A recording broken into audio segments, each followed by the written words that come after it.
ഈ യോഗം ഇയ്യോബിന്റെ പുസ്തകം 2:9 ഒന്ന് വായിക്കാമോ? ഇയ്യോബിന്റെ പുസ്തകം 2:9.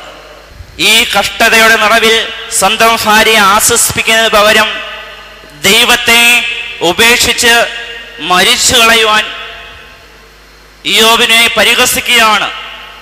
ദൈവത്തെ ഉപേക്ഷിച്ച് മരിച്ചു കളയുവാൻ. അപ്പൊ ഇയ്യോബ് പറയുവാണ് 2:10, ഒരു പൊട്ടി സംസാരിക്കുന്നത് പോലെ നീ സംസാരിക്കുന്നത് എങ്ങനെ?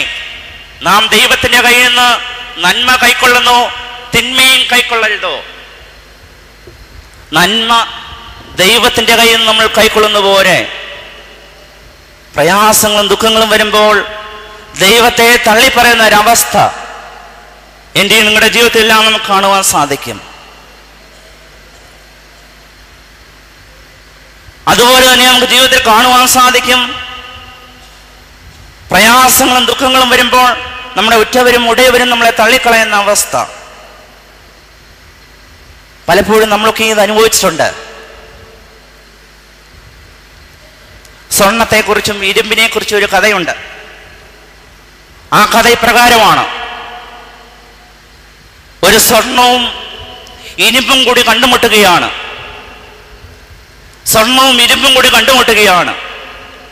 സ്വർണം ഇരുമ്പിനോട് ചോദിക്കുകയാണ്, എന്നെ അടിക്കുന്നതും നിന്നെ അടിക്കുന്നതും ഇരുമ്പ് കൊണ്ടാണ്.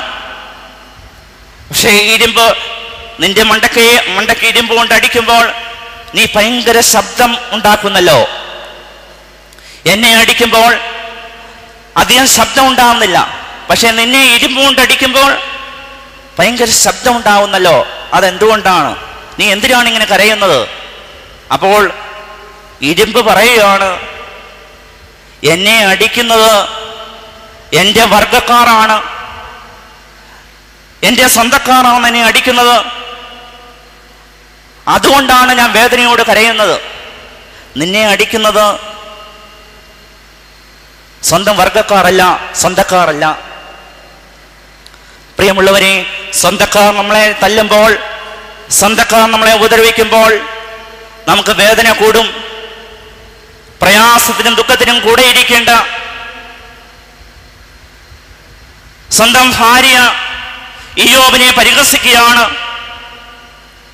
ദൈവത്തെ തള്ളിക്കളയുവാൻ, ദൈവത്തെ ഉപേക്ഷിക്കുവാനായിട്ട് ഇയ്യോബിന്റെ ഭാര്യ പറയുകയാണ്. അപ്പൊ ഇയ്യോബ് ഹൃദയം പൊട്ടി പറയുകയാണ്, ഒരു പൊട്ടി സംസാരിക്കുന്നത് പോലെ നീ സംസാരിക്കുന്നു. നാം ദൈവത്തിന്റെ കയ്യിൽ നിന്ന് നന്മ കൈക്കൊള്ളുന്നു, തിന്മയും കൈക്കൊള്ളരുതോ? ഇയ്യോബിന്റെ പുസ്തകം 2:10 നമുക്ക് കാണുവാൻ സാധിക്കും. പ്രിയമുള്ളവരെ, നല്ലൊരു ഭർത്താവിന്റെ വിജയം എന്ന് പറയുന്നത് ഭാര്യയാണ്. പ്രയാസങ്ങളും ദുഃഖങ്ങളും വരുമ്പോൾ ഒരു താങ്ങായി നിൽക്കുവാൻ ഒരു നല്ല ഭാര്യയ്ക്ക് സാധിക്കണം. ഈ മധ്യാഹ്ന പ്രാർത്ഥനയിൽ, മധ്യാഹ്ന സമയത്ത് ഈ ദേവാലയത്തിൽ നിന്നുകൊണ്ട് നിങ്ങൾ ചിന്തിക്കുക, ഞാൻ നല്ലൊരു ഭാര്യയാണോ? ഞാൻ നല്ലൊരു ഭർത്താവാണോ? പല സ്ത്രീകൾക്കും ഉള്ള പ്രശ്നമുണ്ട്. 45 വയസ്സ് കഴിയുമ്പോൾ ഭർത്താക്കന്മാരെ വേണ്ട, മക്കളെ മതി. 45 വയസ്സ് കഴിയുമ്പോൾ ഉണ്ടാവുന്നൊരു മാറ്റമാണ്, സ്ത്രീകൾക്കുണ്ടാവുന്ന മാറ്റമാണ്. മക്കളോടങ്ങ് സ്നേഹം കൂടും, ഭർത്താക്കന്മാരോടുള്ള സ്നേഹം കുറയും. പ്രിയമുള്ളവരെ, എന്തുകൊണ്ടാണ് ഇത് സംഭവിക്കുന്നത്? നിങ്ങൾ വിചാരിക്കും മക്കളൊക്കെയും പോയി രക്ഷപ്പെട്ട് എന്നെ നോക്കിക്കൊള്ളുമെന്ന ചിന്താഗതി കൊണ്ടായിരിക്കാം ഒരു പക്ഷേ ഉണ്ടാവുന്നത്, അല്ലെങ്കിൽ ശാരീരികമായി ഉണ്ടാവുന്ന ഒരു മാറ്റം കൊണ്ടായിരിക്കാം. എന്തായാലും നിങ്ങൾ ഓർത്തുകൊള്ളണം, ജീവിതത്തിൽ മക്കളെ കണ്ടുകൊണ്ട് ഭാര്യയോ ഭർത്താവിനെയോ പരസ്പരമുള്ള സ്നേഹം കുറഞ്ഞു കഴിഞ്ഞാൽ ഈ സ്നേഹം മക്കളിൽ നിന്ന് ലഭിക്കുമെന്ന് നിങ്ങൾ പ്രതീക്ഷിക്കരുത്. ഞാനിരുന്ന ഇടവകയിൽ സംഭവിച്ച ഒരു സംഭവം നിങ്ങളുടെ ശ്രദ്ധയിലേക്ക് കൊണ്ടുവരികയാണ്.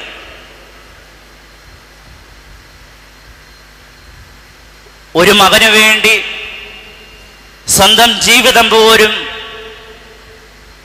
നഷ്ടപ്പെടുത്തി എൻ്റെ ഇടവകയിൽ ഉണ്ടായിരുന്ന ഒരു സ്ത്രീയുടെ കഥ. ഒരു ദിവസം ഈ ആന്റി എന്നെ വിളിച്ചു. ഫോണിൽ കൂടെ നിലവിളിയാണ്. ഞാൻ ചോദിച്ചു, എന്തു പറ്റി ആന്റി? അച്ഛനൊന്ന് വരണം. എന്താ ആന്റി പ്രശ്നം? ഒരു വിളിച്ചു നോക്കലാണ്. എൻ്റെ അച്ഛ, എൻ്റെ മോനെന്നെ അടിച്ചച്ഛ, അച്ഛനിങ്ങോട്ട് വരണം. എന്നെ ബാത്റൂമിൽ പൂട്ടിയിട്ടിരിക്കുകയാണ്, അച്ഛൻ ഓടി വരണം. ഞാൻ പെട്ടെന്ന് വണ്ടിയെടുത്ത് ഈ വീട്ടിലേക്ക് ചെന്നു. വീട്ടിലേക്ക് ചെന്നപ്പോൾ ബാത്റൂമിൽ നിന്നൊക്കെ തുറന്നു വിട്ടു. ഈ ആൻറ്റി വീടിൻ്റെ സൈഡിൽ ഒരു മൂലയ്ക്ക് ഇരിക്കുകയാണ്. ഈ മകൻ കാലുമേൽ കാലും എടുത്ത് വെച്ചുകൊണ്ട് ഒരു കസേര ഇങ്ങനെ ചരിഞ്ഞിരിക്കുകയാണ്.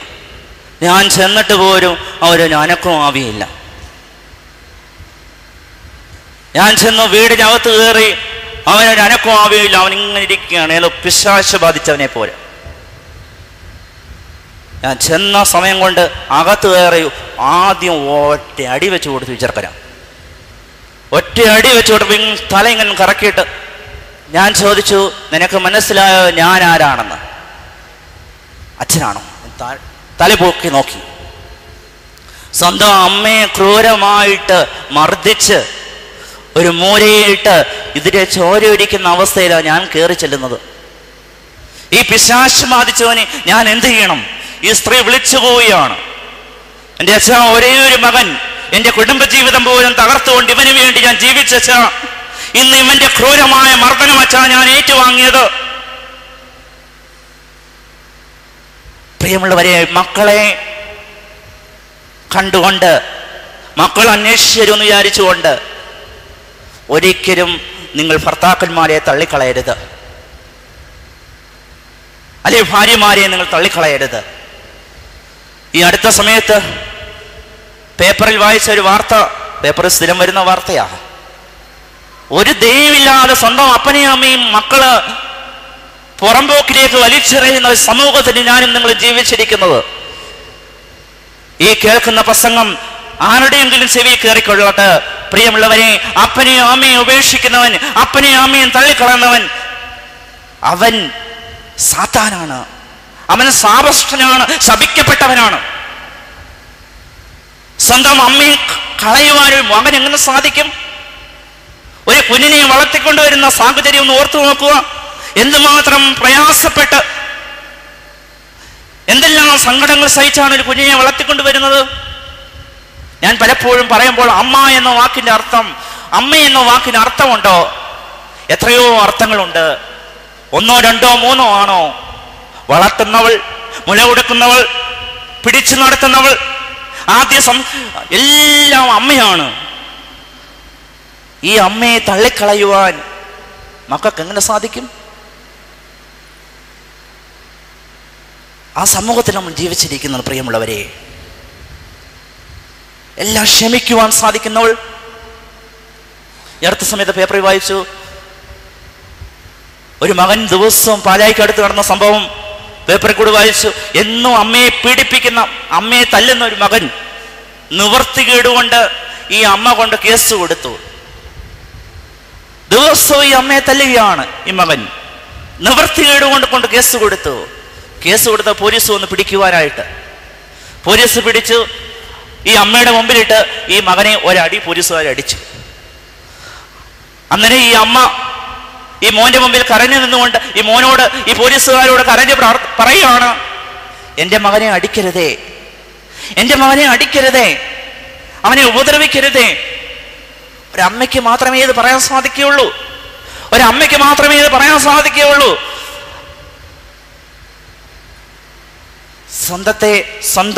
സ്വയമേ തന്റെ മാതൃത്വത്തെ ആക്ഷേപിച്ച, തന്നെ ക്രൂരമായി മർദ്ദിച്ച മകനെ അടിക്കരുതേ, അവനെ ഉപദ്രവിക്കരുതേ എന്ന് പറയുവാൻ ഒരു അമ്മയ്ക്ക് മാത്രമേ സാധിക്കുകയുള്ളൂ. പ്രിയമുള്ളവരെ,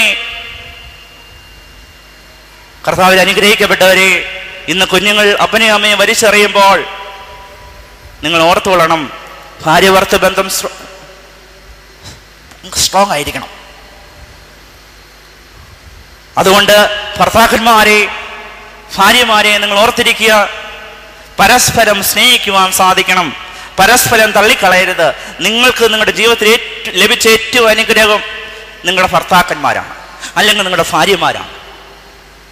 മക്കളെക്കാൾ ഉപരിയായിട്ട് ജീവിതത്തിൽ നിങ്ങൾക്ക് ഏറ്റവും വലിയ സമ്പത്തെന്ന് നിങ്ങൾ കാണുന്നത് നിങ്ങളുടെ ഭർത്താവിനെ ആയിരിക്കണം, അല്ലെങ്കിൽ ഭാര്യയെ ആയിരിക്കണം. അതിനേക്കാൾ ഉപരി നിങ്ങൾ ഒന്നിനെയും സ്നേഹിക്കരുത്. ഞാൻ പറയും, മക്കളെ പോലും സ്നേഹിക്കരുത്. അതുകൊണ്ട് ഏത് പ്രയാസഘട്ടങ്ങളിലും ഒരു ഭാര്യയുടെ ജോലിയാണ് ഭർത്താവിനോട് ചേർന്ന് നിൽക്കുക എന്നുള്ള ജോലി, ഭർത്താവിനോട് അടുത്തിരിക്കുക എന്ന ജോലി. ഇവിടുത്തെ ഇയ്യോബിനെ തള്ളിപ്പറയുകയാണ് സ്വന്തം കാരി, സ്വന്തം കൂടെ നിൽക്കേണ്ടവൾ ഒരു നിമിഷം സ്വന്തം ഭർത്താവിനെ തള്ളിപ്പറയുകയാണ്, ദൈവത്തെ തള്ളിപ്പറയുകയാണ്. പ്രിയമുള്ളവരെ, ഇതുകൊണ്ട് നിങ്ങൾ ഓർത്തുകൊള്ളണം, ജീവിതത്തിൽ സ്വന്തം എന്ന് വിചാരിക്കുന്ന ഒന്നിനെയും തള്ളിപ്പറയാൻ നമുക്ക് ഒന്നിനെയും തള്ളിപ്പറയുന്ന അവസ്ഥ നമുക്കുണ്ടാവരുത്.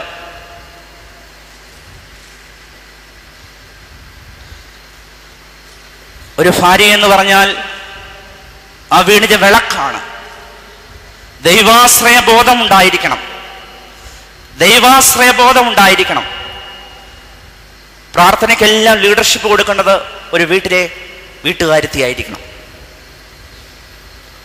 വൈകിട്ട് നിലവിളക്ക് കൊളുത്തി പ്രാർത്ഥിക്കേണ്ട ചുമതല, കുഞ്ഞുങ്ങളെ ഏൽപ്പിക്കേണ്ടത്, പ്രാർത്ഥനയുടെ ക്രമം, ഇതെല്ലാം തീരുമാനിക്കുന്നത് ആ വീട്ടിലെ സ്ത്രീ ആയിരിക്കണം. ഇന്ന് സാധിക്കുന്നുണ്ടോ? ഇന്ന് സാധിക്കുന്നുണ്ടോ? പ്രാർത്ഥനയുടെ അനുഭവത്തിലേക്ക് നമ്മുടെ കുടുംബങ്ങളെ കൊണ്ടുവരുവാൻ നമുക്ക് സാധിക്കാറുണ്ടോ?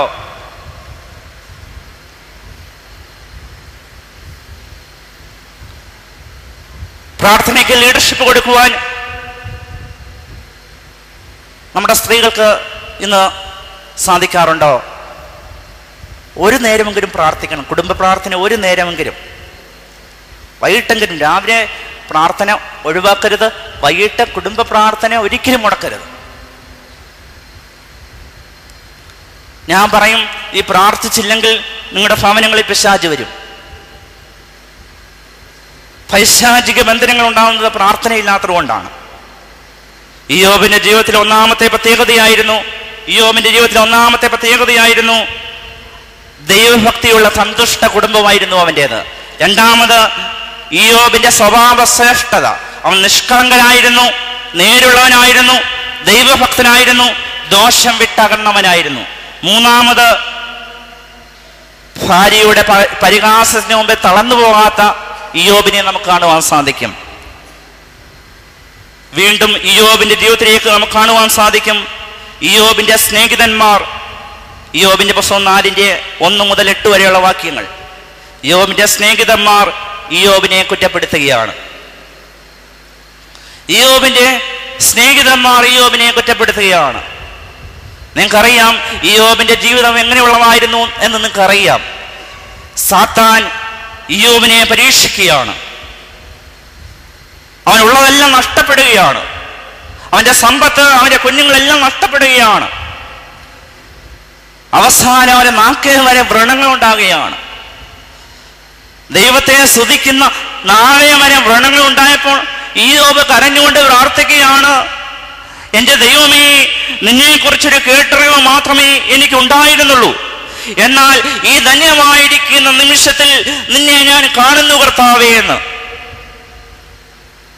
പ്രതിസന്ധി തളരാതെ ദൈവത്തെ സ്തുതിക്കുന്ന നാവുകൾക്ക് വരെയും വ്രണങ്ങൾ ഉണ്ടായപ്പോൾ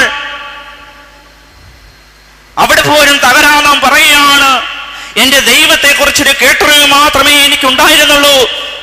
എന്നാൽ ഈ ധന്യമായിരിക്കുന്ന നിമിഷത്തിൽ എന്റെ കർത്താവിനെ ഞാൻ കാണുന്നു എന്ന്. പ്രിയമുള്ളവനെ, ആ ഇയ്യോബിനെയാണ് സ്വന്തക്കാരെല്ലാം തള്ളിപ്പറഞ്ഞത്. ആദ്യം ഭാര്യ തള്ളിപ്പറഞ്ഞു, പിന്നെ സ്നേഹിതന്മാർ തള്ളിപ്പറയുന്നു. ഓർത്തുകൊള്ളണം, പണവും പ്രശസ്തിയും ഉള്ളപ്പോൾ കൂട്ടുകാർ ഒത്തിരി കാണും. പണവും പ്രശസ്തിയും ഉള്ളപ്പോൾ കൂട്ടുകാർ ഒത്തിരി പേര് കാണും.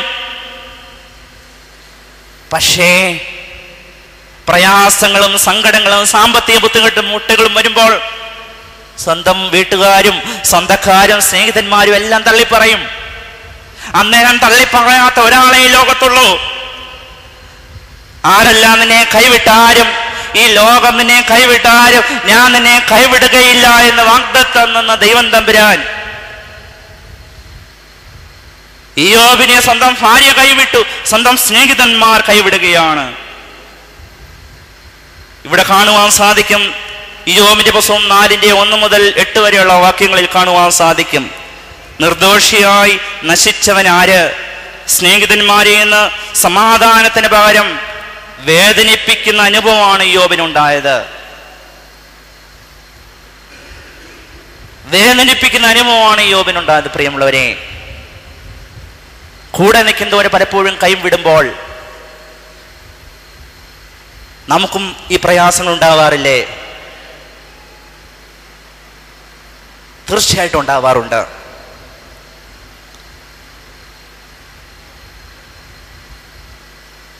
പക്ഷേ യേശുവിന്റെ സ്നേഹം എന്ന് പറയുന്നത്, കർത്താവിന്റെ സ്നേഹം എന്ന് പറയുന്നത് അത് പ്രതിഫലിച്ച കൂടാത്ത ദൈവം തരുന്ന സ്നേഹം, ദൈവം തരുന്ന അനുഗ്രഹം എന്ന് പറയുന്നത്, ദൈവം ഒരുത്തനെ കൈവച്ച് അനുഗ്രഹിച്ചു കഴിഞ്ഞാൽ അവൻ തിരിഞ്ഞു നോക്കേണ്ട ആവശ്യമില്ല. അവൻ തിരിഞ്ഞു നോക്കേണ്ട ആവശ്യമില്ല. അവന്റെ ജീവിതത്തിൽ ദൈവം എല്ലാം കൊടുത്തു കഴിയും. ഇയ്യോബിനെ ദൈവം അനുഗ്രഹിച്ചവനായിരുന്നു. യേശുവിന്റെ സ്നേഹം എന്ന് പറയുന്നത് അനുഭവിച്ചറിഞ്ഞവനായിരുന്നു. ദുഷ്ടതയെ തോൽപ്പിച്ച് ദുഷ്ടനെ നശിപ്പിക്കാത്ത സ്നേഹം. യേശുവിന്റെ സ്നേഹം എന്ന് പറയുന്നത് ദുഷ്ടതയെ തോൽപ്പിച്ച് ദുഷ്ടനെ നശിപ്പിക്കുന്ന സ്നേഹം. ഉപദ്രവിക്കുന്നവനെ കൈക്കൊള്ളുന്ന സ്നേഹം, തന്നെ ഉപദ്രവിക്കുന്നവനെ കൈക്കൊള്ളുന്ന സ്നേഹം, അതാണ് കുരിശിലെ സ്നേഹം. അതുകൊണ്ടാണ് കൈകൾ വിരിച്ചു നിൽക്കുന്ന കർത്താവിനോട് മനുഷ്യൻ ചോദിക്കുകയാണ്, കുരിശിൽ കിടക്കുന്ന കർത്താവിനോട് മനുഷ്യൻ ചോദിക്കുകയാണ്,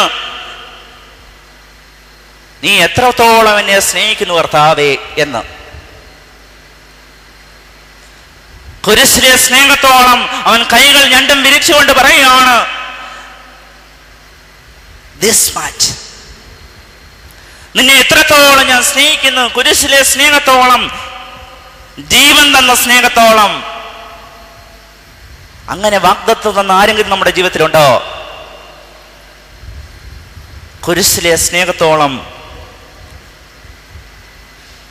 വീണ്ടും നമുക്ക് കാണുവാൻ സാധിക്കും, യേശുവിന്റെ സ്നേഹം എന്ന് പറയുന്നത് സുഹൃത്തുക്കൾ തന്ന സ്നേഹമല്ല, സഹോദരന് വേണ്ടി, തന്നെ ഉപദ്രവിക്കുന്നവർക്ക് വേണ്ടി പ്രാർത്ഥിക്കുന്ന സ്നേഹം നമുക്ക് കാണുവാൻ സാധിക്കും.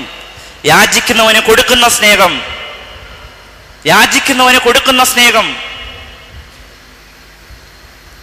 ദൈവ മുമ്പിൽ എന്ത് പ്രാർത്ഥിച്ചാലും, നല്ല കാര്യങ്ങൾ എന്ത് പ്രാർത്ഥിച്ചാലും അത് ദൈവം സാധിച്ചു തരും. നിങ്ങൾ ഓർത്തുകൊള്ളണം, ഇന്ന് ഈ ദേവാലയത്തിലേക്ക് നിങ്ങൾ പലരും കടന്നു വന്നത് പലവിധ ദുഃഖങ്ങളും രോഗങ്ങളും പ്രയാസങ്ങളും കൊണ്ടായിരിക്കാം. സ്വന്തം സുഹൃത്തുക്കളും സ്വന്തക്കാരും തള്ളിക്കളഞ്ഞ അവസ്ഥയെന്നായിരിക്കാം. ഒന്ന് കരയുവാൻ സാധിക്കണം. ദൈവസന്നിധി ഒന്ന് കരയുവാനും എൻ്റെ യാചനകൾക്ക് ഉത്തരം തരണമേ കർത്താവേ എന്ന് നിലവിളിക്കുവാനും നമുക്ക് സാധിക്കണം. നമുക്ക് പലപ്പോഴും അത് സാധിക്കുന്നില്ല. ഇന്നത്തെ പ്രാർത്ഥനയുടെ ഏറ്റവും വലിയ കുറവ് എന്താ അറിയാമോ? കരയാൻ സാധിക്കുന്നില്ല. നമ്മുടെ ഹൃദയമൊക്കെ അങ്ങ് കട്ടിയായിപ്പോയി.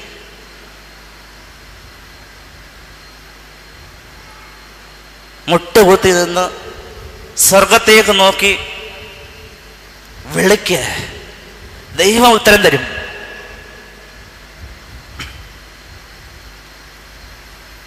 പക്ഷെ ഇന്ന് മുട്ട് നമ്മുടെ വളയത്തില്ല, നമ്മുടെ കൈകൾ ഇന്ന് ഉയരത്തില്ല. നമ്മൾ ഇന്ന് ഓടുകയാണ്. എവിടൊക്കെയോ പ്രാർത്ഥനയുടെ അനുഭവം, എവിടൊക്കെയോ പ്രാർത്ഥനയുണ്ട്, എവിടൊക്കെയോ ദൈവത്തെ വിട്ടോടുന്ന യുഗത്തിലേക്ക് നമ്മൾ ഓടുകയാണ്. നല്ല പ്രാർത്ഥനകളൊന്നും നമുക്ക് വേണ്ട. ഇന്ന് ബഹളം വെക്കുന്ന പ്രാർത്ഥനകളും പെട്ടെന്ന് കാര്യം സാധിക്കുന്ന പ്രാർത്ഥനകളും അതിന് പുറകെ നമ്മൾ ഇന്ന് ഓടുകയാണ്. ഇന്ന് ഫ്ലക്സ് ബോർഡുകൾ കൊണ്ട് പ്രാർത്ഥന നിറഞ്ഞിരിക്കുന്നു. ഇന്ന് ഇങ്ങനെ കൈനീട്ടി നിൽക്കുകയാണ് ദൈവദാസൻ, സൗഖ്യമാക്കുന്നു ദൈവദാസൻ. ഇന്ന് ദൈവം തമ്പുരാൻ ആ ഫ്ലക്സ് ബോർഡുകളിൽ നിന്ന് മാറിപ്പോയിട്ട് ദൈവദാസന്മാർ കൈനീട്ടി അത്ഭുതം കൊടുക്കുന്ന ഒരു കാലഘട്ടത്തിൽ നമ്മൾ നിൽക്കുമ്പോൾ ദൈവത്തിന് എവിടെ പ്രശസ്തി? ദൈവത്തിന് പ്രാധാന്യം? യേശുതമ്പുരാന്റെ ഫോട്ടോകൾ, യേശുതമ്പുരാനെ ഒരു നിമിഷം എവിടെങ്കിലും സ്ഥാപിക്കുവാൻ തയ്യാറാകാതെ പലരും ഇന്ന് ഓടുകയാണ്. പ്രിയമുള്ളവരെ, മനസ്സിൽ യേശുവിനെ ധരിക്കുവാൻ, എൻ്റെ കർത്താവിനെ മനസ്സിൽ ധരിച്ചുകൊണ്ട് ഹൃദയം പൊട്ടി ഒന്ന് കരയുവാൻ, യാചിക്കുന്നതിന് കൊടുക്കുന്ന സ്നേഹം, ഏത് പ്രതിസന്ധിയിലും തളരാത്ത സ്നേഹം, അത് നമുക്ക് അനുഭവിച്ചറിയാൻ നമുക്ക് സാധിക്കണം. അതുകൊണ്ട് നമ്മൾ ജീവിതത്തിൽ ഓർത്തിരിക്കണം, മുട്ടുകുത്തി എന്ന് കൈ ഉയർത്തി പ്രാർത്ഥിക്കാൻ സാധിക്കണം. അത് വലിയ കുറവാണ്, നമ്മുടെ പ്രാർത്ഥനയുടെ കുറവാണ്. അതുകൊണ്ട് നിങ്ങൾ എന്തിനു വേണ്ടി ദേവാലയത്തിലേക്ക് വന്നോ? പല ആവശ്യങ്ങളും കാണും. മക്കളില്ലാത്ത അവസ്ഥ, വർഷങ്ങളായി മക്കളുണ്ടാകാത്ത അവസ്ഥ, പല രോഗങ്ങൾ, ക്യാൻസർ പോലുള്ള രോഗങ്ങൾ ബാധിച്ചവർ, ഭാര്യ-ഭർത്തൃ ബന്ധം തകർന്നുകൊണ്ടിരിക്കുന്ന കുടുംബങ്ങൾ, മദ്യപാനം വരെ നശിച്ചുകൊണ്ടിരിക്കുന്ന കുടുംബങ്ങൾ, ഇങ്ങനെയുള്ള പല പ്രയാസങ്ങളും ദുഃഖങ്ങളുമായിട്ടായിരിക്കാം ഒരുപക്ഷെ നിങ്ങൾ ഇവിടേക്ക് കടന്നു വന്നിരിക്കുന്നത്.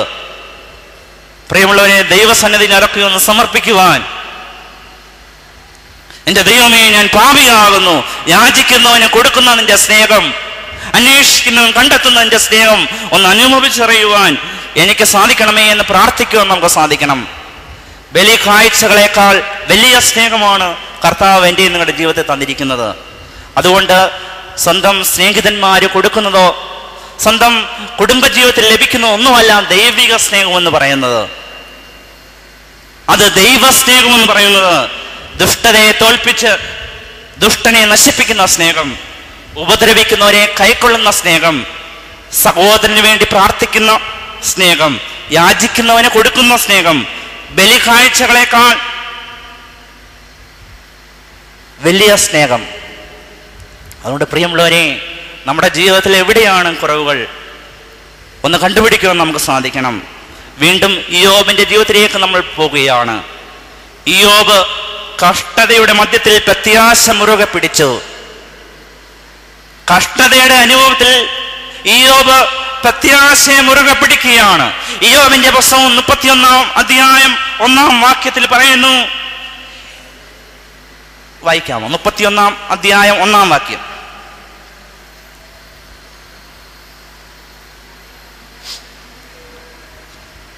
ഈ ശരീരം താൽക്കാലികമാണെന്നും ഇത് നശിച്ചാൽ പുതിയ ഒരു ദേഹത്തോടു കൂടി ഈ ഭൂമിയിൽ വെച്ച് തന്നെ തന്റെ വീണ്ടെടുപ്പുകാരനായ ദൈവത്തെ സ്വന്തം കണ്ടുകൊണ്ട് തന്നെ കാണുമെന്നും ഇയ്യോബ് പാടുകയാണ്. ഈ ലോകത്തിലെ ജീവിതം എന്ന് പറയുന്നത് നശ്വരമാണ്. എവിടെ വെച്ചാ ഇയ്യോബ് പറയുന്നത് നിങ്ങൾക്ക് അറിയാമോ? സ്വന്തം മക്കളെല്ലാം നഷ്ടപ്പെട്ടു, 10 മക്കളും നഷ്ടപ്പെട്ടു, മരിച്ചു. സമ്പത്തെല്ലാം നഷ്ടപ്പെട്ടു. ഒരു മനുഷ്യൻ എങ്ങനെ താഴേക്ക് പോകാമോ ആ താഴേക്കുള്ള പടുകുഴിയിൽ അവൻ വീഴുകയാണ്. ചാമ്പലിൽ കിടക്കുകയാണ്, ചാരത്തിൽ കിടക്കുകയാണ് അവൻ. ദേഹത്തെ മുഴുവനും വ്രണങ്ങൾ ബാധിച്ച് ഇയ്യോബ് ചാമ്പലിൽ കിടക്കുകയാണ്.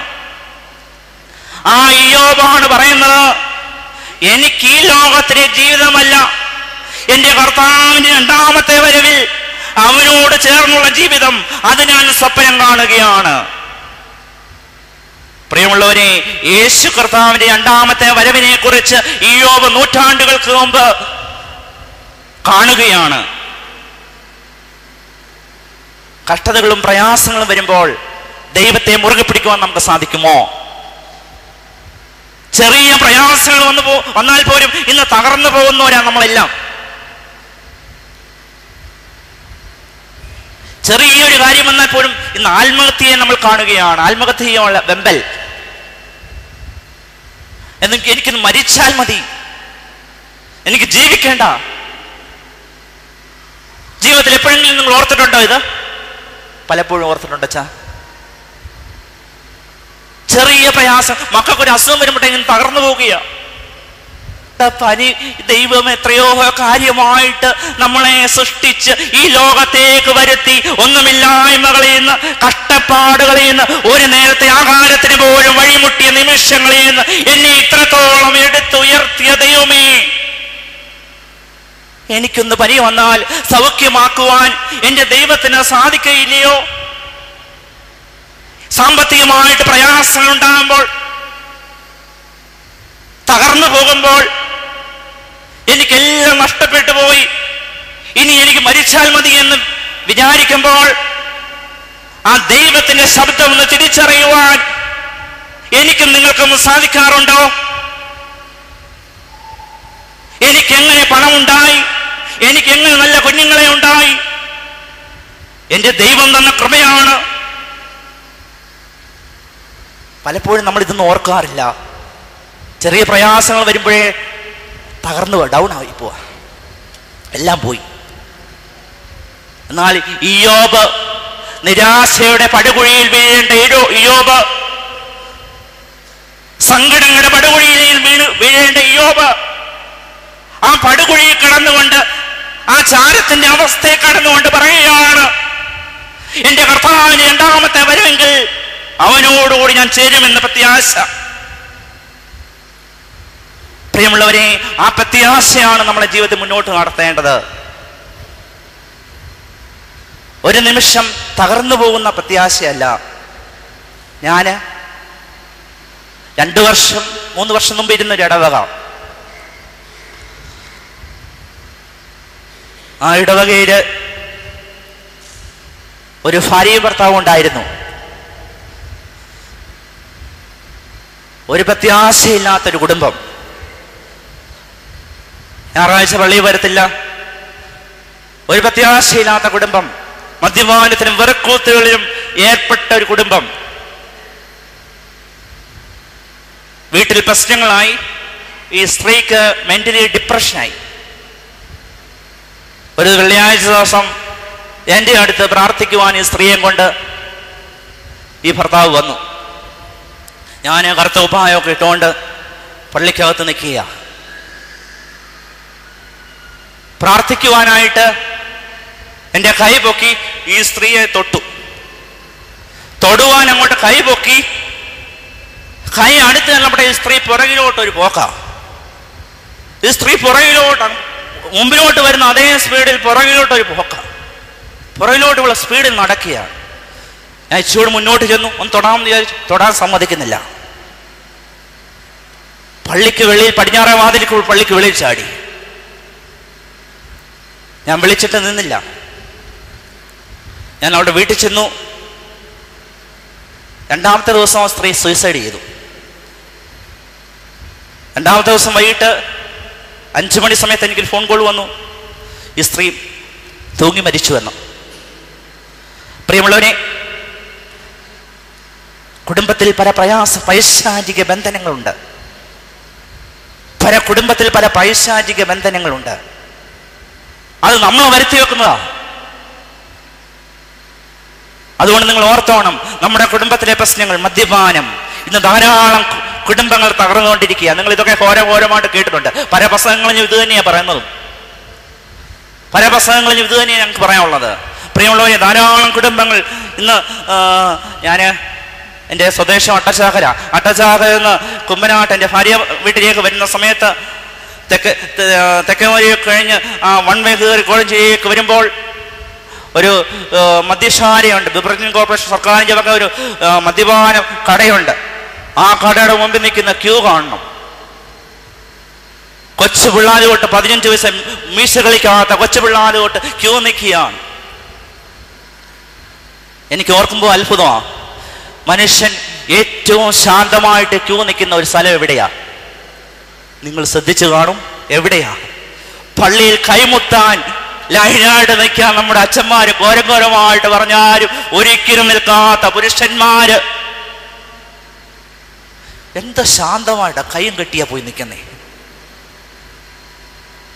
കൈയും കെട്ടി ഒറ്റ നിപ്പാ. അരമണിക്കൂർ 1 മണിക്കൂർ നിൽക്കാം. റെയിൽവേ സ്റ്റേഷനിൽ പോയാൽ അവനെ ക്യൂ നിൽക്കാൻ വയ്യ. ഒരു പരിപാടിക്ക് സദ്യക്ക് പോയാൽ, കല്യാണ സദ്യക്ക് പോയാൽ അവിടെ ക്യൂ നിൽക്കാൻ വയ്യ, എങ്ങും വയ്യ. അവിടെ പോയാൽ എന്ത് പാവം എൻ്റെ അച്ചായൻ. ഒറ്റ നിപ്പം. നമ്മൾ ആരെങ്കിലും അവിടെ പോയാൽ അതിനെ പോയാൽ ഹായ് അച്ഛാ എന്ന് പറയും. അതിനും മടിയില്ല, അവിടെ നിന്നുകൊണ്ട് ഹായ് അച്ഛാ. ഞാൻ അങ്ങോട്ട് നോക്കത്തേ ഇല്ല. പ്രിയമുള്ളവരെ, ഇന്ന് 15 വയസ്സുള്ള മീശ കളിക്കാത്ത കുഞ്ഞുങ്ങൾ പോലും മദ്യശാലയുടെ മുമ്പ് നിൽക്കുകയാണ്. ആരാണ് ഉത്തരവാദികൾ? നിങ്ങൾ ശ്രദ്ധിക്കണം. നമ്മുടെ കുടുംബങ്ങൾ തകരുവാൻ ഒന്നാമത്തെ കാരണം നമ്മുടെ കുടുംബങ്ങളിലെ മദ്യപാനമാണ്. പ്രിയമുള്ളവരെ, ഈ പ്രസംഗം കേട്ടുകൊണ്ടിരിക്കുന്ന ആരെങ്കിലും ഉണ്ടെങ്കിൽ, മദ്യപാനികളായിട്ടുണ്ടെങ്കിൽ, ഇന്ന് ഈ ദേവാലയത്തിൽ വെച്ച് തീരുമാനമെടുക്കണം. എൻ്റെ ദൈവമേ, ഞാൻ കേട്ടത് ഒരു പ്രവാചക ശബ്ദമാണ്, ഒരു പുരോഹിത ശബ്ദമാണ് ഞാൻ കേട്ടത്. എൻ്റെ ജീവിതത്തിന് തടസ്സമായി, എൻ്റെ ജീവിതത്തിന് അനുഗ്രഹത്തിന് തടസ്സമായി നിൽക്കുന്നത് എൻ്റെ മദ്യപാനമാണോ? ദൈവമേ, ഇന്ന് ഞാൻ ഇവിടെ വെച്ച് താത്തു വെക്കുന്നു. ഇനി ഞാൻ മദ്യപിക്കുകയില്ല. തീരുമാനമെടുക്കാമോ? പ്രിയമുള്ളവരെ, തീരുമാനമെടുക്കണം. ഈ പരിശുദ്ധമായ ആലയത്തിൽ നിന്ന് ഇരുന്നുകൊണ്ട് തീരുമാനമെടുക്കാം. എൻ്റെ ജീവിതത്തിന് അനുഗ്രഹത്തിന് തടസ്സം നിൽക്കുന്നത്, എൻ്റെ ജീവിതത്തിന് അനുഗ്രഹത്തിന് തടസ്സം നിൽക്കുന്നത് എന്താണ്? അത് എന്താണെന്ന് നിങ്ങൾ കണ്ടുപിടിക്കുക. ജീവിതത്തിൽ മാറ്റങ്ങൾ ഉണ്ടാകാൻ നമുക്ക് സാധിക്കണം. പെട്ടെന്ന് ഈ ചെവി കൂടെ ഇറങ്ങി, ഈ ചെവി കൂടെ ഇറങ്ങി, അങ്ങനെ ചെവി കൂടെ ഇറങ്ങിപ്പോകുന്ന അവസ്ഥ ഉണ്ടാവരുത്. ഞാൻ സാധാരണ പ്രസംഗങ്ങളിലൊക്കെയും പറയാറുള്ളതാണ്, ഒരു പേസ്റ്റ് നമ്മൾ എടുക്കുമ്പോൾ ലാസ്റ്റിൽ പേസ്റ്റ് കുപ്പി നമ്മൾ എന്ത് ചെയ്യും അറിയാമോ? അമക്കി എടുക്കും. ഏറ്റവും അമക്കി എടുക്കും. അവസാനം നമ്മൾ എന്ത് ചെയ്യുന്ന ഒരു കടമയാണ്, എന്തു അറിയാമോ? ചപ്പാത്തി പലകയുടെ, റൊട്ടി ഉണ്ടാക്കുന്ന പലകയുടെ ഇതെടുത്ത് ഒറ്റ ഞെക്കും. ലാസ്റ്റ് പേസ്റ്റ് നമ്മൾ എടുക്കുക. ആ പേസ്റ്റോട് കഴിയുമ്പോൾ ആ കുപ്പിക്കകത്തുനിന്ന് ശബ്ദം കേൾക്കും. ആ കുപ്പിക്കകത്തുനിന്ന് ശബ്ദം കേൾക്കും. അന്നേരം എന്തുവാ? കാലിയായി. ഇവിടുന്ന് ഇറങ്ങിപ്പോകുമ്പോൾ ഈ ശബ്ദം കേൾക്കും. എല്ലാം പോയി. ഒരു വെള്ളിയാഴ്ച മുഴുവനും പോയി. പ്രിയമുള്ളവരെ, ആ അനുഭവം ഉണ്ടാവരുത്. ജീവിതത്തിൽ ദൈവവചനങ്ങളെ കേൾക്കുമ്പോൾ എനിക്ക് എന്തെങ്കിലും നേടുവാൻ സാധിക്കണം. ഞാൻ ഈ ദേവാലയത്തിലേക്ക് വന്നു, എനിക്ക് എന്തെങ്കിലും നേടുവാൻ സാധിക്കണം. അതുകൊണ്ട് നിങ്ങൾ ശ്രദ്ധിക്കുക. എന്തെങ്കിലും എൻ്റെ ജീവിതത്തിന് അനുഗ്രഹത്തിന് തടസ്സമുള്ളത്, എന്തെങ്കിലും പ്രശ്നങ്ങളുണ്ടെങ്കിൽ എൻ്റെ ദൈവമേ, കൈ ഉയർത്തി എല്ലാവരും പോയി കഴിഞ്ഞിട്ട് ഈ ദേവാലയത്തിന് മധ്യത്തിൽ നിന്നുകൊണ്ട്, അല്ലെങ്കിൽ ആ ഖബറിൽ നിന്നുകൊണ്ട് പ്രാർത്ഥിക്കണം. ദൈവമേ, ഞാൻ പുതിയ തീരുമാനങ്ങളുമായിട്ട് എൻ്റെ ഭർത്താവിനോട് നല്ല ബന്ധം, എൻ്റെ ഭാര്യയോട് നല്ല ബന്ധം, എൻ്റെ കുഞ്ഞുങ്ങളോട് എനിക്ക് നല്ല ബന്ധം. എനിക്ക് എവിടെയാണ് തെറ്റുപറ്റിപ്പോയത്? എൻ്റെ മദ്യപാനമാണോ? എൻ്റെ പ്രാർത്ഥനകൾ കുറവാണോ? മറ്റുള്ളവരുടെ പെരുമാറ്റമാണോ? എവിടെയാണ് എനിക്ക് കുറവുകൾ പറ്റിയത്? ഞാൻ തിരിച്ചു വരുന്നു ദൈവമേ, ഞാൻ തിരിച്ചു വരുന്നു കർത്താവേ. ഞാൻ പുതിയ മനുഷ്യരായിട്ട്, അനുഗ്രഹിക്കപ്പെട്ടവരായിട്ട് എൻ്റെ കുടുംബത്തിലേക്ക് ഞാൻ ചെല്ലും എന്ന തീരുമാനമെടുക്കുവാൻ സാധിക്കണം. പ്രിയമുള്ളവരെ, പ്രത്യാശ നിറഞ്ഞ ജീവിതം. എല്ലാം നഷ്ടപ്പെട്ടാലും എൻ്റെ ദൈവം എനിക്കെല്ലാം തരുമെന്നുള്ള പ്രത്യാശയാണ് ഇയ്യോബിനെ മുന്നോട്ട് നടത്തിയത്. ഞാൻ 2 വർഷം മുമ്പ് അവധിക്ക് വന്നപ്പോൾ ക്യാൻസർ രോഗിയായ 32 വയസ്സുള്ള ചെറുപ്പക്കാരനെ കാണുവാനായിട്ട് ചെന്നു. ക്യാൻസർ രോഗിയാണ്. വീട്ടിലേക്ക് അകത്തോട്ട് കയറിയപ്പോൾ വീട്ടുകാരി പറഞ്ഞു, എൻ്റെ അച്ഛന്മാരെ, വേറെ അച്ഛനോടുണ്ട്, എൻ്റെ അച്ഛന്മാരെ, നിങ്ങൾ അവൻ്റെ മുമ്പിൽ പ്രാർത്ഥിക്കാൻ പോകണ്ട. കാരണം അവൻ എന്തെങ്കിലും റിയാക്ട് ചെയ്യും. പ്രാർത്ഥിക്കാൻ വരുന്നവരെല്ലാം അവൻ ഓടിക്കുകയാണ്. അവന് ജീവിതത്തിൽ നിരാശ കൊണ്ട്, മരണത്തെ മുമ്പിൽ കണ്ടുകൊണ്ട് നിൽക്കുന്ന അവൻ തുപ്പുക, അങ്ങനെയുള്ള പല കാര്യങ്ങളും ചെയ്തുകൊണ്ട് നിങ്ങൾ അവനെ കാണാൻ പോകണ്ട, പ്രാർത്ഥിക്കണ്ട എന്ന് പറഞ്ഞു. എങ്കിലും ഞങ്ങൾ ചെന്നല്ലേ, ഞങ്ങൾ ആ വീട്ടിൽ ചെന്നു, അവൻ്റെ അടുത്ത് ചെന്നു പ്രാർത്ഥിച്ചു. അവന് എങ്ങോട്ടോ തിരിഞ്ഞു നിന്നു. പ്രാർത്ഥിക്കാനുള്ള മനസ്സില്ല. പ്രിയമുള്ളവനെ, 2 ദിവസം കഴിഞ്ഞ് ഈ മനുഷ്യൻ മരിച്ചുപോയി. ഞാൻ പറഞ്ഞ സാഹചര്യം കൊണ്ട് പറഞ്ഞതാണ്. പ്രാർത്ഥനയെ വിശ്വാസമില്ലാത്ത സമൂഹം, പ്രത്യാശയില്ലാത്ത മനുഷ്യൻ, അവന് ജീവിതത്തിൽ എങ്ങനെ വിജയിക്കാൻ സാധിക്കും? ഏത് പ്രതിസന്ധിയിലും അച്ഛന്, നിങ്ങൾ പറയും അച്ഛനിങ്ങനെ പ്രസംഗിക്കാം, ജീവിതത്തിൽ അനുഭവങ്ങൾ വന്നാലേ ഇതൊക്കെ പഠിക്കുകയുള്ളൂ എന്ന്. പക്ഷെ പ്രിയമുള്ളവരെ, ജീവിതത്തിൽ ഏത് പ്രത്യാശ, ഏത് തകർന്നു പോകുന്ന അവസ്ഥയിലും ദൈവം ഉയർത്തുന്ന അവസ്ഥ. എൻ്റെ ജീവിതത്തിലേക്ക് നോക്കുമ്പോൾ, ഞാൻ സെമിനാരിൽ ചേർന്ന സമയം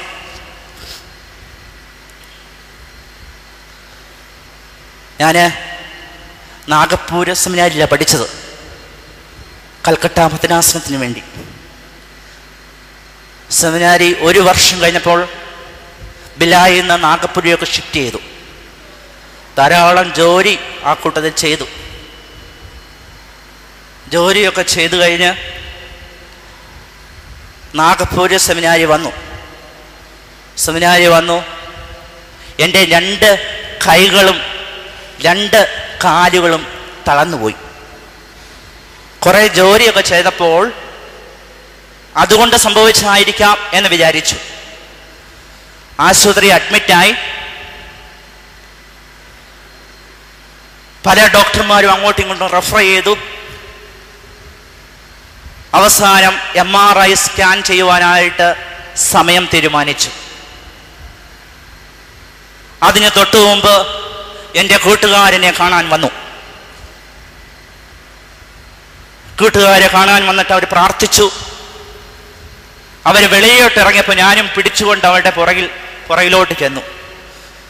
അന്നേരം എൻ്റെ കൂടെ പഠിച്ച ബ്രദർ പറയുകയാണ്, പഠിച്ചുകൊണ്ടിരുന്ന ബ്രദർ പറയുകയാണ്, ഇവൻ ഇനിയും സെമിനാരിൽ പഠിക്കാൻ പറ്റുമെന്ന് തോന്നുന്നില്ല, ഇവൻ്റെ ഹാർട്ടോ കിഡ്നിക്കോ എന്തോ പ്രോബ്ലമാണ്, ഇവൻ്റെ ഹാർട്ടിനോ കിഡ്നിക്കോ എന്തോ പ്രോബ്ലമാണ്, ഇവൻ ഇനി സെമിനാരിയിൽ പഠിക്കുവാൻ സാധിക്കുകയില്ല. എൻ്റെ ദൈവമേ, ഞാൻ ഓർത്തു, ഒന്നുമില്ലായ്മകളിൽ നിന്ന് അർഹിക്കപ്പെടാത്ത പലതും തന്ന ദൈവമേ, ഈ വലിയ വെളിയിലേക്ക് എന്നെ വിളിച്ച് വേർതിരിച്ച് എൻ്റെ ദൈവമേ, ഇവിടെ വെച്ച് നീ എന്നെ കൈവിടുകയാണോ? ഇത്രത്തോളം എന്നെ നടത്തിയ ദൈവമേ, ഈ അവസ്ഥയെ നീ എന്നെ കൈവിടുകയാണോ? ആ MRI മിഷന്റെ കീഴിൽ 2 കൈകളും 2 കാലുകളും തളർന്ന് ഞാൻ കിടക്കുകയാണ്. എൻ്റെ മുമ്പിൽ കൂടെ, എൻ്റെ മനസ്സിലൂടെ യഹോവയുടെ ഇടയിലാകുന്നു എനിക്ക് മുട്ടുണ്ടാകുകയായ സങ്കീർത്തനം ഇതിൻ്റെ അടിക്കടന്നുകൊണ്ട് പല പ്രാവശ്യം പേടി കൊണ്ട് ഞാൻ പാടി. ഈ മിഷന്റെ കീഴിൽ കിടക്കുമ്പോൾ ഒരു പേടി ഉണ്ടാവുമല്ലോ, ആ പേടി കൊണ്ട് ഞാൻ ഇത് പാടുകയാണ്. പ്രിയമുള്ളവരെ, ജീവിതത്തിലെല്ലാം തകർന്നു പോയ നിമിഷം, ജീവിതത്തിലെല്ലാം തകർന്ന് ഞാൻ ഒന്നുമില്ലാതെ, ഞാൻ എൻ്റെ ദൈവത്തിന് മുമ്പിൽ ഞാൻ ഇത്രമാത്രം ഞാൻ പാപിയാണോ? അവിടെ കിടന്നുകൊണ്ട് ഞാൻ ചിന്തിക്കുകയാണ്. യഹോവയുടെ ഇടയാവുന്നു പല പ്രാവശ്യം ചൊല്ലി. പ്രിയമുള്ളവരെ, അവിടെ നിന്ന് ആ സ്കാനിങ് മെഷീന്റെ കീഴിൽ നിന്ന് ഞാൻ ഇറങ്ങി. അടുത്ത 2 മണിക്കൂർ എൻ്റെ ജീവിതത്തിൽ ഏറ്റവും നിർണായക ഘട്ടമായിരുന്നു. കാരണം ആ MRI സ്കാനിന്റെ റിസൾട്ട് വരുവാൻ വേണ്ടി. റിസൾട്ട് വന്നു. ഡോക്ടർമാർ വിധി എഴുതി, ഇവനൊരു കുഴപ്പവുമില്ല, ഇവനേതോ വിറ്റാമിൻ്റെ കുറവാണ്. കുറെ വിറ്റാമിൻ ഗുളികകൾ എഴുതി തന്നു. ഒരാഴ്ച വിറ്റാമിൻ ഗുളിക കഴിച്ചപ്പോൾ എൻ്റെ കൈകൾക്ക് കാലുകൾക്ക് ബലം തന്നു. ദൈവം തന്നു. എനിക്കൊരു അസുഖമില്ല എന്ന് ഞാൻ വിശ്വസിക്കുന്നില്ല. അന്ന് എനിക്ക് അസുഖങ്ങൾ ഉണ്ടായിരുന്നു കണ്ടേക്കാം. പക്ഷെ അതിനെ സൗഖ്യമാക്കുവാൻ, അതിനെ രോഗസൗഖ്യമാക്കുവാൻ, അതിനെ അനുഗ്രഹമാക്കി തീർക്കുവാൻ സാധിക്കുന്ന എൻ്റെ ദൈവം ജീവിച്ചിരിക്കുന്നു. എൻ്റെ കർത്താവ് ജീവിച്ചിരിക്കുന്നു. ദൈവത്തിന് സ്തോത്രം. പ്രിയമുള്ളവരെ, അസാധ്യതകളെ സാധ്യതകളാക്കി തീർക്കുന്ന ദൈവം, ഇല്ലായ്മയെ നിറവാക്കി തീർക്കുന്ന ദൈവം, കണ്ണുനീരെ അനുഗ്രഹമാക്കി തീർക്കുന്ന ദൈവം, എനിക്കും നിങ്ങൾക്ക് മുമ്പിൽ മധ്യസ്ഥനായിട്ട് എനിക്കും നിങ്ങൾക്ക് മുമ്പിൽ ജീവിച്ചിരിക്കുമ്പോൾ നമുക്ക് എവിടെ രോഗങ്ങൾ, എവിടെ സങ്കടങ്ങൾ? എന്റെ കർത്താവിനായി എനിക്കൊന്നും അസാധ്യമല്ല. രോഗങ്ങൾ വരുമ്പോൾ, സങ്കടങ്ങൾ വരുമ്പോൾ അവനെ ചേർക്കുന്ന ആ സ്നേഹം, പ്രത്യാശ നിറഞ്ഞ സ്നേഹം, അതാണ് നമ്മളെ ഭരിക്കുന്നത്. പ്രിയമുള്ളവരെ, ആ ദൈവത്തിന് മുമ്പിലാണ് ഇയ്യോബ് പറയുന്നത്, ആ ദൈവത്തെ നോക്കിക്കൊണ്ടാണ് യോബ് പറഞ്ഞത്, നിന്നെ ഞാൻ കാണുന്നു കർത്താവേ എന്ന്. നിന്നെ ഞാൻ കാണുന്നു കർത്താവേ എന്ന്. ജീവിതത്തിൽ നിരാശയിലും പടുകുഴിയിലും വീഴേണ്ട യോബ് പറയുകയാണ്, ദൈവമേ നിന്നെ ഞാൻ കാണുന്നു എന്ന്. ദൈവത്തിന് സ്തോത്രം. പ്രിയമുള്ളവരെ, ദൈവത്തെ മുറുകെ പിടിക്കുവാൻ നമുക്ക് സാധിക്കണം. പ്രതിസന്ധികൾ വരുമ്പോൾ, രോഗങ്ങൾ വരുമ്പോൾ, സങ്കടങ്ങൾ വരുമ്പോൾ ദൈവത്തെ മുറുകെ പിടിക്കുവാൻ നമുക്ക് സാധിക്കണം. യോബ് കഷ്ടതയുടെ നടുവിൽ മുറുകെ പിടിക്കുകയാണ് ദൈവത്തെ. ഹന്ന മക്കളില്ലാത്ത അവസ്ഥയില് ഹന്ന ദൈവത്തെ മുറുകെ പിടിക്കുകയാണ്. Asked of God. ദൈവത്തോട് ചോദിച്ചു വാങ്ങി. സൗമ്യൻ എന്ന ആ ബാലിന് പേരിട്ടു. ദൈവത്തോട് ഞാൻ ചോദിച്ചു വാങ്ങി, ദൈവത്തോട് ഞാൻ കരഞ്ഞു വാങ്ങി. പ്രിയമുള്ളവരെ, ദൈവത്തോട് കരഞ്ഞു വാങ്ങുവാൻ നിരാശയിലും പടുകുഴിയിലും വീഴേണ്ട ഹന്ന ഹൃദയം പൊട്ടി പ്രാർത്ഥിച്ചപ്പോൾ അവർക്ക് നല്ലൊരു കുഞ്ഞിനെ ദൈവം കൊടുക്കുകയാണ്. പ്രിയമുള്ളവരെ, ഈ അനുഭവമാണ് കഷ്ടതയിലും പ്രയാസത്തിലും ഇരുന്ന യോബിന് ലഭിച്ചത്. നമുക്ക് ബൈബിളിൽ കാണുവാൻ സാധിക്കും. കുഷ്ഠരോഗിയായ മനുഷ്യൻ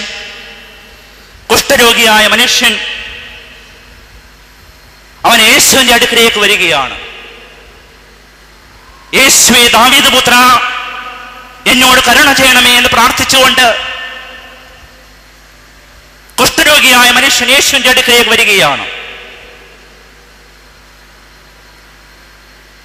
ജനമെല്ലാം അവനെ പുറന്തള്ളി. പഴയ നിയമം പഠിപ്പിക്കുന്നത് കുഷ്ഠരോഗിയെ തൊടുന്നവൻ അശുദ്ധൻ. ആ പ്രത്യേക ശാസ്ത്രത്തെ മാറ്റിമറിച്ചുകൊണ്ട് കുഷ്ഠരോഗിയെ തൊടുന്നവൻ അശുദ്ധൻ എന്ന് പറഞ്ഞ ആ പ്രത്യേക ശാസ്ത്രത്തെ മാറ്റിമറിച്ചുകൊണ്ട് കർത്താവ് ഒരു കുഷ്ഠരോഗിയെ തൊടുകയാണ്. മകനെ, എനിക്ക് മനസ്സുണ്ട്. സമൂഹത്തിൽ അവഗണിക്കപ്പെട്ടവനെ, സമൂഹത്തിൽ പുറന്തള്ളിയവനെ അവൻ മാറോട് ചേർക്കുമ്പോൾ ഒരു കുഷ്ഠരോഗിയെ അവൻ പിടിക്കുകയാണ്. ദൈവം, എനിക്ക് മകനെ മനസ്സുണ്ട്. ഇന്ന് ഈ പ്രാർത്ഥനയെ സംബന്ധിക്കുമ്പോൾ, ഇന്ന് ഈ ആരാധനയെ സംബന്ധിക്കുമ്പോൾ കുഷ്ഠരോഗിയെ തൊട്ട കർത്താവിന്റെ കരങ്ങൾ നിങ്ങളിലേക്ക് നീണ്ടുവരുവാൻ, കുഷ്ഠരോഗിയെ സൗഖ്യമാക്കിയ കർത്താവിന്റെ കരങ്ങൾ നിങ്ങളിലേക്ക് നീണ്ടുവരുവാൻ, മകനെ മകളെ നിന്നെ സൗഖ്യമാക്കുവാൻ, നിനക്ക് സമാധാനം തരുവാൻ, നിനക്ക് കുഞ്ഞുങ്ങളെ തരുവാൻ ഞാൻ ശക്തനാകുന്നു എന്ന ഇമ്പമേറിയ ശബ്ദം കേൾക്കുവാൻ നമുക്ക് സാധിക്കട്ടെ. അനുഗ്രഹിക്കപ്പെട്ടവനെ, കുഷ്ഠരോഗിയുടെ അനുഭവം അവൻ സൗഖ്യമുള്ളവനായിട്ട് പോവുകയാണ്. കർത്താവിന്റെ ടച്ചിങ് മിനിസ്ട്രി തൊടുകയാണ്. വീണ്ടും നിരാശയിൽപ്പെട്ട യോബ് ദൈവത്തെ സ്തുതിക്കുകയാണ്. വീണ്ടും യോബിന്റെ ജീവിതത്തിലേക്ക് നോക്കുമ്പോൾ കാണുവാൻ സാധിക്കും, യോബ് ദൈവത്തിനു മുമ്പാകെ വിനയപ്പെടുന്നു. യോബ് ദൈവത്തിനു മുമ്പാകെ വിനയപ്പെടുകയാണ്. 42:1 വായിക്കാമോ? യോബിന്റെ പുസ്തകം ഉറക്കെ ഒരാൾ വായിച്ചാട്ട്.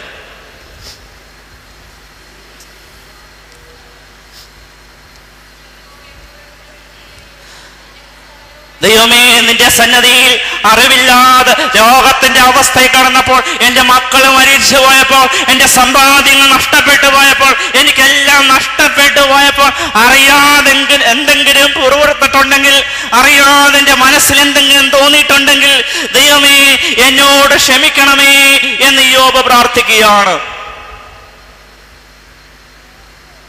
ദൈവസന്നിധി വിനയപ്പെടുന്ന യോബ്, എന്തെങ്കിലും അറിവില്ലായ്മയുണ്ടെങ്കിൽ എന്നോട് ക്ഷമിക്കണമേ. പ്രിയമുള്ളവരെ, നമ്മൾ ദിവസവും പ്രാർത്ഥിക്കുന്ന ഒരു പ്രാർത്ഥന ഏത്? ദൈവസന്നിധിയിൽ നമ്മുടെ പാപങ്ങളെ ഓർത്ത് കരയണം. ദൈവസന്നിധിയിൽ നമ്മുടെ പാപങ്ങളെ ഓർത്ത് കരയുവാൻ നമുക്ക് സാധിക്കണം. ഒരു ദിവസം ഒരു നേരമെങ്കിലും കരയുവാൻ, എൻ്റെ ദൈവമേ ഞാൻ പാപിയാകുന്നു, ദൈവമേ ഞാൻ പാപത്തിൽ ജീവിക്കുന്നു, ദൈവമേ ഞാൻ മദ്യപാനിയാകുന്നു, ദൈവമേ ഞാൻ വെറുക്കോത്തുകളിൽ ഉൾപ്പെട്ടവനാകുന്നു, നിന്നെ മറന്ന് ജീവിക്കുന്നവനാകുന്നു കർത്താവേ ഞാൻ. 99 ആടിനെയും വിട്ടിട്ട് ഒന്നിനെയും തേടിപ്പോയ കഥ ഞങ്ങളെ പഠിപ്പിച്ച കർത്താവേ, ആ കാണാതെ പോയ ആട് ഞാനാകുന്നു കർത്താവേ എന്ന് പറഞ്ഞുകൊണ്ട് ഒരു നേരമെങ്കിലും നമ്മുടെ പാപത്തെ ഓർത്ത് കരയുവാൻ നമുക്ക് സാധിക്കണം. പ്രിയമുള്ളവരെ, നമ്മുടെ പാപങ്ങളാണ് നമ്മുടെ അനുഗ്രഹത്തിന് തടസ്സം. നമ്മുടെ പാപങ്ങളാണ് നമ്മുടെ അനുഗ്രഹത്തിന് തടസ്സം. ഞാൻ എപ്പോഴും പറയാറുണ്ട്, ഒരു ടാങ്കിൻ്റെ അകത്ത് വെള്ളം നിറയുമ്പോൾ ആ ടാങ്ക് വല്ലപ്പോഴും വർഷത്തിൽ ഒരിക്കലൊന്ന് കഴുകിയില്ല എങ്കിൽ അതിനടിയിലെല്ലാം ചേറടിഞ്ഞുകൂടി ആ വെള്ളത്തിൻ്റെ താഴോട്ടുള്ള ഫ്ലോയെ അത് ബാധിക്കും. എന്ന് പറഞ്ഞതുപോലെ നമ്മുടെ ജീവിതത്തിലെ ഈ അഴുക്കുകളെല്ലാം അടിഞ്ഞുകൂടി ജീവിതത്തിൽ ഈ പാപത്തിൽ നമ്മൾ ജീവിക്കുകയാണ്. പക്ഷെ ദൈവസന്നിധിയിൽ നമ്മുടെ പാപങ്ങളെ സമർപ്പിക്കുമ്പോൾ ദൈവം അത്ഭുതങ്ങളെ പ്രവർത്തിക്കുന്നു. നമുക്ക് കാണുവാൻ സാധിക്കും, സക്കായി പാപിയായിരുന്നു, ദൈവത്തെ അറിയാത്തവനായിരുന്നു. പക്ഷെ അവൻ ഒന്നാഗ്രഹിച്ചു, ദൈവത്തെ കാണുവാൻ ആഗ്രഹിച്ചു. ദൈവത്തെ കാണുവാൻ ആഗ്രഹിച്ച സക്കായി അവൻ ഓടി ഒരു അത്തിമരത്തിൽ കയറിയിരുന്നു. അതിനെയായിരുന്നു യേശുപുരാന് പോകേണ്ടിയിരുന്നത്. ആ സ്ഥലത്തെത്തിയപ്പോൾ കർത്താവ് നിന്നുകൊണ്ട് സക്കായിയെ വിളിക്കുകയാണ്, സക്കായി സക്കായി ഇറങ്ങി വരിക. ഒന്ന് ഓർത്തു നോക്കി, പാപിയായ സക്കായിയെ ദൈവം വിളിക്കുകയാണ്, സക്കായി സക്കായി ഇറങ്ങി വരിക, ഇന്ന് നിന്റെ വീട്ടിൽ ഞാൻ താമസിക്കേണ്ടിയിരിക്കുന്നു. സക്കായിക്ക് കിട്ടിയ അംഗീകാരം നോക്കുക പ്രിയമുള്ളവരെ. അവൻ മരത്തിന്റെ മുകളിൽ താഴോട്ട് ചാടുകയാണ്. ദൈവം വിളിച്ചപ്പോൾ താഴോട്ടൊന്ന് വരുവാൻ സാധിക്കണം. ദൈവം അതേ ആഗ്രഹിക്കുന്നുള്ളൂ. ദൈവത്തെ കാണുവാൻ ആഗ്രഹിച്ചപ്പോൾ സക്കായിക്ക് ദൈവം കൊടുത്ത അനുഗ്രഹം അവന്റെ വീട്ടിൽ ചെന്ന് താമസിക്കുകയാണ്. പക്ഷെ അതിനു മുമ്പ് അതിനിടയ്ക്ക് അവൻ കുറെ മാറി. അവൻ താഴോട്ട് ഇറങ്ങുന്നു. ഞാനെന്ന ഭാവം വിട്ട് അവൻ താഴോട്ട് ഇറങ്ങുകയാണ്. അന്യായമായ സമ്പാദിച്ചെല്ലാം അവൻ ദൈവവേലയ്ക്കായിട്ട് പാവങ്ങൾക്കായിട്ട് കൊടുക്കുകയാണ്. പ്രിയമുള്ളവരെ, നമ്മുടെ ജീവിതത്തിൽ ദൈവത്തിന് കൊടുക്കണം, ദൈവവേലയ്ക്ക് കൊടുക്കണം, നല്ല കാര്യങ്ങൾക്ക് കൊടുക്കുവാൻ നമുക്ക് സാധിക്കും. നമ്മളെല്ലാം ഇന്ന് അങ്ങ് കൂട്ടുകയാ. നോക്കിയില്ലയോ, പത്രത്തിലൊക്കെ ന്യൂസ് കണ്ടില്ലയോ, കോടികൾ ആസ്തിയുള്ളവൻ കൈക്കൂലി മേടിക്കുക, വാതുവെപ്പ് നടത്തുക, ഒത്തുകളി നടത്തുക. കോടികൾ ആസ്തിയുണ്ട്, പിന്നെയും പണം ഇട്ട് മൂടാൻ പണമുണ്ട്. പിന്നെയും കള്ളത്തരത്തിലൂടെ ചതിവിലൂടെ എങ്ങനെ പൈസ ഉണ്ടാക്കാം ചിന്തിച്ചുകൊണ്ടിരിക്കുക. പ്രിയമുള്ളവരെ, സക്കായിയെ ദൈവം പേർ വിളിച്ചല്ലേ വിളിക്കുകയാണ്. പാപിനിയായ സ്ത്രീയെ കർത്താവ് വിളിക്കുകയാണ്. അവൾ കണ്ണുനീരുകൊണ്ട് കർത്താവിന്റെ കാൽപാദങ്ങളെ കഴുകുകയാണ്. പ്രിയമുള്ളവരെ, അതുകൊണ്ട് ദൈവത്തിന്റെ കാൽപാദങ്ങളെ കഴുകുവാൻ, ദൈവത്തിന്റെ കാൽപാദങ്ങളിലേക്ക് ചെല്ലുവാൻ നമുക്ക് സാധിക്കണം. ഇവിടെ നമുക്ക് കാണുവാൻ സാധിക്കുന്നത് അതുകൊണ്ടാണ്. ദൈവത്തിന് മുമ്പാകെ വിനയപ്പെടുന്ന, ദൈവത്തിന്റെ സന്നദ്ധിയിൽ തന്റെ അറിവില്ലായ്മയെ തന്റെ തെറ്റുകുറ്റങ്ങളെ ഏറ്റുപറയുന്ന ഇയ്യോബിനെ നമുക്ക് കാണുവാൻ സാധിക്കും. ഞാൻ എൻ്റെ വാക്കു നിർത്തുകയാണ്. ഒരനുഭവം കൂടി പറഞ്ഞുകൊണ്ട്, ഞാൻ ഇരുന്ന ഒരിടവകയിൽ ഒരു ഹിന്ദുവായ മനുഷ്യന്, വിജയൻ എന്ന് പറഞ്ഞ ഒരു മനുഷ്യന് എയ്ഡ്സ് രോഗം ബാധിച്ചു. എയ്ഡ്സ് രോഗം ബാധിച്ച് അവൻ്റെ ഭാര്യയും ഒരു കുഞ്ഞുണ്ടായിരുന്നു. ആ കുഞ്ഞും അവനെ ഇട്ടിട്ട് അവരെ വേറെ സ്ഥലത്തേക്ക് പോയി. ഈ വിജയൻ കന്യാസ്ത്രീകൾ നടത്തുന്ന ഒരു കോൺവെന്റിൽ ഓട് ചേർന്നുള്ള രോഗികളെ ശുശ്രൂഷിക്കുന്ന ഒരു വീട്ടിൽ ഇവനെ ആക്കി. ഞാൻ എല്ലാ ദിവസവും രാവിലെ ഈ വിജയനെ കാണുവാൻ ചെല്ലും. ഒരു ദിവസം ഈ വിജയനെ കാണുവാനായിട്ട് ചെന്നപ്പോൾ വിജയൻ വളരെ ക്ഷീണിതനായിട്ട് കണ്ടു. കയ്യിലൊരു കൊന്തമാലയുണ്ട്. ഈ കൊന്തമാല പിടിച്ചുകൊണ്ട് വിജയൻ എന്നെ ഒന്ന് സൂക്ഷിച്ചു നോക്കി. എന്നോട് വിജയൻ പറയാ, ഫാദർ എനിക്കൊന്ന് കുമ്പസാരിക്കണം, ഫാദർ എനിക്കൊന്ന് കുമ്പസാരിക്കണം. സിസ്റ്റേഴ്സൊക്കെ പറഞ്ഞു കൊടുത്തുള്ള കേൾവിയായിരിക്കും ഒരു പക്ഷെ അവന്. ഈ വിജയൻ എൻ്റെ കൈക്ക് പിടിച്ചു. നിങ്ങൾക്കറിയാം, ഓർത്തഡോക്സ് വിശ്വാസം അനുസരിച്ച് വേറെ അങ്ങനെ കർത്തവ്യം വേണം, ദേവാലയം വേണം, കുമ്പസാരിപ്പിക്കാൻ അങ്ങനെ പറ്റത്തില്ല. ഈ വിജയൻ എൻ്റെ കൈക്ക് പിടിച്ചുകൊണ്ട് പറയുകയാണ്, ഫാദർ എനിക്കൊന്ന് കുമ്പസാരിക്കണം. ഞാനൊന്നും പറഞ്ഞില്ല. പെട്ടെന്ന് ഞെട്ടി പക്ഷെ അവൻ ഞെട്ടിയില്ല. അവൻ അവിടെ മുട്ടുകുത്തി ഒരു കസേരയെ പിടിച്ചുകൊണ്ട് മുട്ടുകുത്തി അവിടെ നിന്നു. ഞാൻ പറഞ്ഞില്ല, ഞാൻ ചോദിച്ചില്ല. ആ വിജയൻ തന്റെ ജീവിതത്തിൽ പറ്റിയ തെറ്റുകുറ്റങ്ങളെല്ലാം ഓരോന്നായിട്ട് എന്നോട് എണ്ണി എണ്ണി പറയുകയാണ്. അവൻ കരയുകയാണ്. എന്റെ ദൈവമേ, എന്റെ ഈശ്വരാ, എന്നോട് ക്ഷമിക്കണമേ എന്ന് ഇവൻ അങ്ങ് പറയുക. അവസാനം അവൻ പ്രാർത്ഥിക്കുവാനായി ഞാൻ 2 കൈ നീട്ടി ഈ വിജയന്റെ നെറ്റി കൈവച്ചു പ്രാർത്ഥിച്ചു. ഞാനിങ്ങി പോന്നു. പിറ്റേ ദിവസം രാവിലെ അറിഞ്ഞു. പിറ്റേ ദിവസം രാവിലെ ഞാൻ ഉണർന്നത് വിജയൻ മരിച്ചു എന്ന വാർത്തയാണ്. ജീവിതത്തിൽ പാപിയായി ജീവിച്ച വിജയൻ അനുഗ്രഹിക്കപ്പെട്ടവനായിട്ട് ഞാൻ വിചാരിക്കുന്നു. ഈ വിജയൻ സ്വർഗരാജ്യത്തിൽ യേശുവിന്റെ സന്നിധിയിലേക്ക് പ്രവേശിച്ചു കഴിഞ്ഞിരിക്കുന്നുവെന്ന്.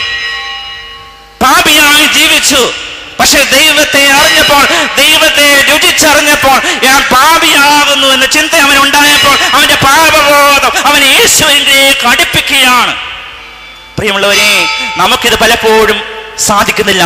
കർത്താവിനെ ടേസ്റ്റ് ചെയ്യുന്ന, രുചിച്ചറിയുന്ന നമുക്ക്, എൻ്റെ കർത്താവിനെ രുചിച്ചറിയുന്ന എനിക്ക് പലപ്പോഴും എൻ്റെ കർത്താവിനെ മനസ്സിലാക്കുവാൻ എനിക്ക് സാധിക്കുന്നില്ലല്ലോ. പ്രിയമുള്ളവരെ, പാപിയാണ് ഞാൻ എന്ന ചിന്ത എൻ്റെ നിങ്ങളുടെ മനസ്സിൽ വരികയാണ്. യോബിന്റെ ജീവിതത്തിൽ നമുക്ക് കാണുവാൻ സാധിക്കും. യോബിന് നഷ്ടപ്പെട്ടതെല്ലാം തിരിച്ചു ലഭിക്കുകയാണ്. 42-16 വാക്യത്തിൽ നമുക്ക് കാണുവാൻ സാധിക്കും. യോബിനെ നഷ്ടപ്പെട്ടതെല്ലാം ദൈവം തിരിച്ചു കൊടുക്കുകയാണ്. 1 2 10 മടങ്ങായി യോബിനെ ദൈവം അനുഗ്രഹിക്കുന്ന അവസ്ഥ. പ്രിയമുള്ളവരെ, യോബിനെ പോലെ നമുക്ക് പ്രാർത്ഥിക്കാം. പ്രതിസന്ധികളിൽ തകരാതെ, പ്രയാസഘട്ടങ്ങളിൽ തകരാതെ അവനെ മുറുകെ പിടിക്കുവാൻ നമുക്ക് സാധിക്കണം. എൻ്റെ കർത്താവ് എനിക്ക് വലിയവനാകുന്നു. ഞാൻ മുമ്പേ സംസാരിച്ചതുപോലെ അസാധ്യതകളെ സാധ്യതകളാക്കി തീർക്കുന്ന ദൈവം, ഇല്ലായ്മയെ നിറമാക്കി തീർക്കുന്ന ദൈവം, കണ്ണുനീരിനെ അനുഗ്രഹമാക്കി തീർക്കുന്ന ദൈവം എനിക്കും നിങ്ങൾക്കും മധ്യസ്ഥനായിട്ട് ജീവിച്ചിരിക്കുന്നു. അവന്റെ മുമ്പിൽ നമ്മുടെ പ്രയാസങ്ങളെ, സങ്കടങ്ങളെ പറയാം. ഇന്ന് നിങ്ങൾ എന്തിനെ ദേവാലയത്തിലേക്ക് വന്നോ? ദൈവസന്നിധിയോട് ഇതെല്ലാം പറയുവാൻ, ആ ഖബറിൽ ചെന്ന് നമ്മുടെ രോഗങ്ങളെ ഒന്ന് പറയുവാൻ, നമ്മുടെ സങ്കടങ്ങളെ ഒന്ന് പറയുവാൻ നിങ്ങൾ പറയണം. പറഞ്ഞ് സാധിച്ചുകൊണ്ടേ പോകാവൂ. ഈ സന്നദ്ധയിൽ നിന്ന് അനുഗ്രഹങ്ങളും പ്രാപിച്ചുകൊണ്ടേ നിങ്ങൾ പോകാവൂ. അത് നിങ്ങളുടെ കടമയാ. അപ്പനോട് ചോദിച്ചാൽ മക്കൾക്ക് അപ്പൻ തരും. തീർച്ചയായിട്ടും ആ അനുഭവത്തിലൂടെ നിങ്ങൾക്ക് മുന്നോട്ട് പോകാൻ സാധിക്കട്ടെ എന്ന് പ്രാർത്ഥിച്ചുകൊണ്ട് എൻ്റെ വാക്കു നിർത്തുന്നു. ദൈവം നമ്മെ അനുഗ്രഹിക്കട്ടെ.